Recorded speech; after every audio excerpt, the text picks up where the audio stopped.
Kabar penangkapan Onadio Leonardo atau Onat dan istrinya Baby Priscilia akibat kasus dugaan penyalahgunaan narkoba membuat publik terkejut, termasuk Deddy Corbuzier yang dikenal dekat dengannya.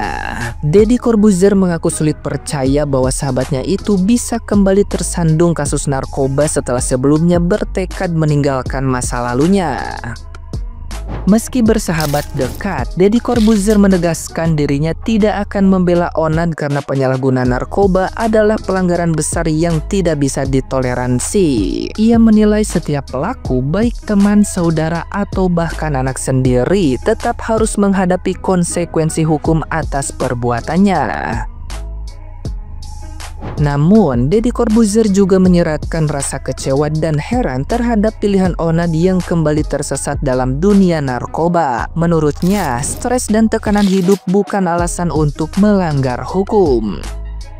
Ia menyebut tindakan membenarkan perilaku salah karena alasan empati justru berbahaya dan menjerumuskan. Meski begitu, Deddy Corbuzier tetap menganggap Onat sebagai sahabat yang layak didoakan agar bangkit dan belajar dari kesalahan.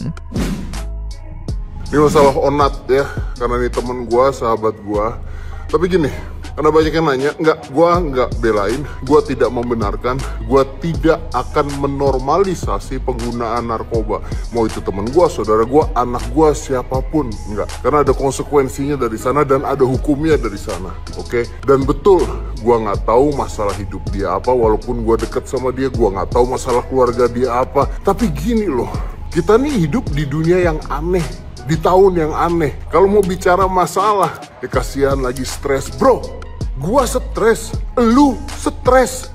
Semua hidup di dunia ini ada aja stres gitu loh. Ada, tapi kita nggak bisa kasihanin orang dengan membenarkan jalan coping mechanism itu karena dia teman kita. Nggak bisa. Itu namanya bukan sayang, tapi namanya enabling.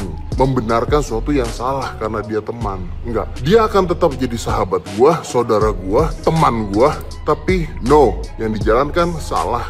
Dan kalau dibenarkan, orang akan ikut. Oh, kalau ada masalah, bisa nih narkoba. Oh, oke nih. Oh, teman akan belain nih. Nat, you are better than that. Better than that. Dan apapun masalah lu punya teman-teman banyak. Lu punya gua, punya Habib, lu punya semuanya kok sayang sama lu. So, when you out from this, stop it, bro. Stop it. Ini login gimana login? Nah, gimana nih menurut netizen yang terhormat? Silahkan berkomentar ya. Bentar. Ini serius? Onat ditangkap oleh polisi karena pesta seks bebas dan narkoba? Jujur saya kaget pada saat saya baca dan nonton beritanya loh. Onat itu adalah salah satu orang yang selalu gue nontonin dia di podcast. Pembahasan dan logika linkas agama bersama Habib Jafar. Itu mereka keren banget loh. Keren banget. Walaupun berbeda agama, tapi statement beliau tentang apapun itu selalu saya nyimak. Wah gila nih, ini temannya Habib Jafar pasti kecewa berat nih. Kecewa banget pasti nih. Tapi kita doakan sama-sama semoga Onat secepatnya bisa berubah dan bertobat. Tobat Onat, tobat! Si Onat ketangkep katanya sama teman-temannya, sama langsung istrinya. Dugaan adanya genjas dan juga ekstasiong. Waduh, serem juga ya. Sebenarnya kalau ekstasiong ini dipakai buat orang clubbing nggak sih? Makanya gue kurang suka tuh ya, kayak orang yang dekat sekali dengan dunia malam. Memang nggak semua, tapi rata-rata mereka asik ketika menggunakan ekstasiong. Yang ekstasiong itu yang bahaya. Kalau genjasnya ya memang belum legal kan di Indonesia. Ya udahlah, mudah-mudahan bisa mengambil hikmahnya aja. Tapi bagus sih, yang narkocol kayak gini harusnya memang ditertibkan agar nggak merusak generasi gitu aja.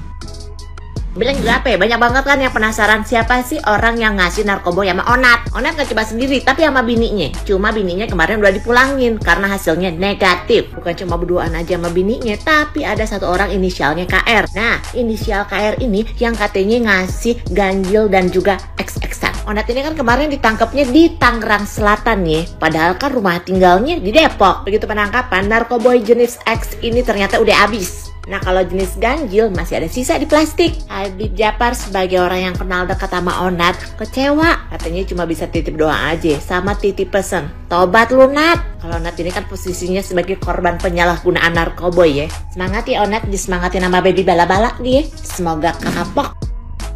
Onat ditangkap bareng istrinya di perumahan elit Rempoa.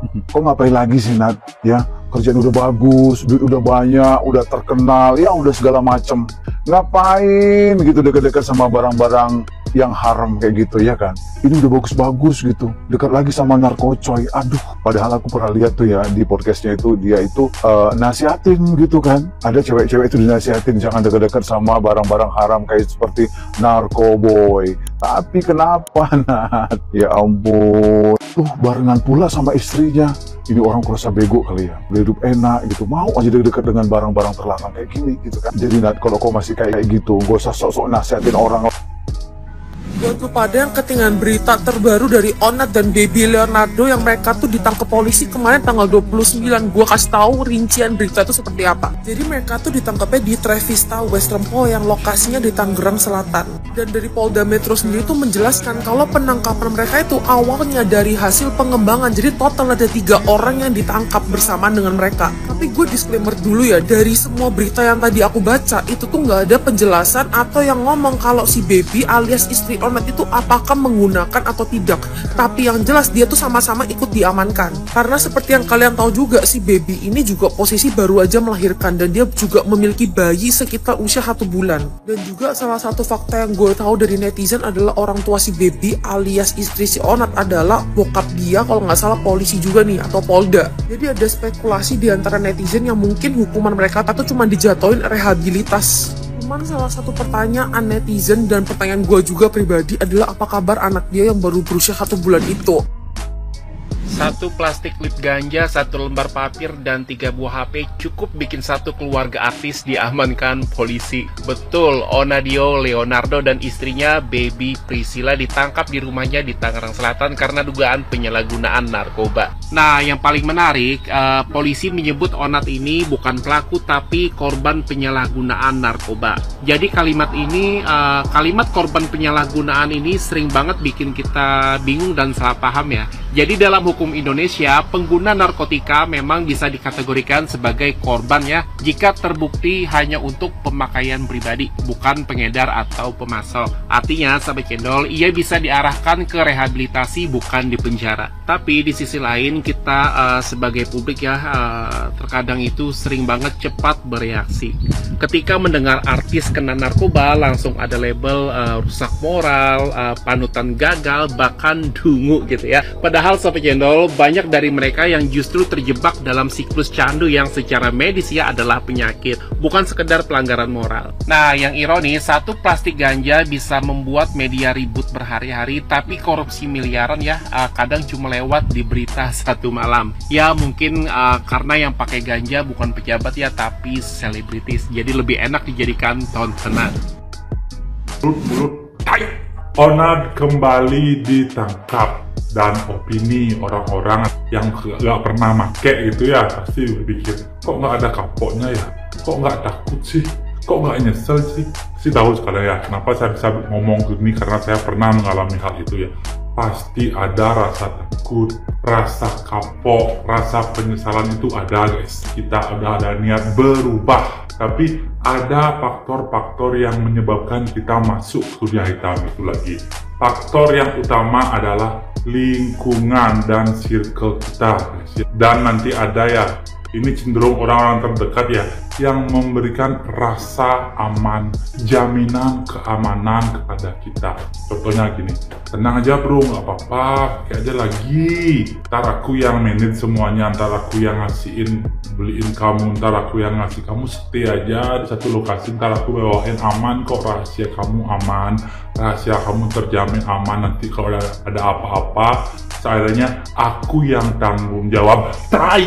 Ini contoh ya buat kalian ya. Kalau kalian punya pengalaman seperti itu, jangan percaya guys, tidak ada yang aman. Jangankan kepada penjual dan pembeli, oke?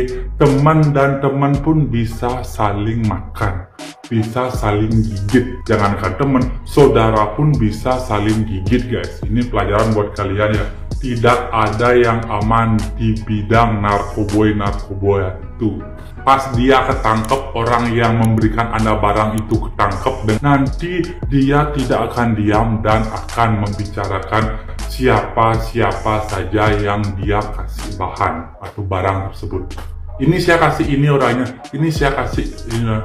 Dia akan gigit orang-orang di bawahnya dia, tidak gigit orang di atas. Karena orang yang di atas atau bandar ini sudah dilindungi, maksud saya sudah tidak tersentuh gitu loh, sudah hidden gem dia itu guys ya. Masih banyak kok ada hal-hal lain yang bisa membuat kalian bahagia itu guys ya. Untuk Ona dan istri, karena dia penyalahguna, semoga bisa direhabilitasi karena ada anak-anak mereka yang kecil-kecil dan baru lahir juga ya. Guys, ingat guys, kalau ada iming-iming narkoba itu aman, jangan percaya, mulut-mulut tai.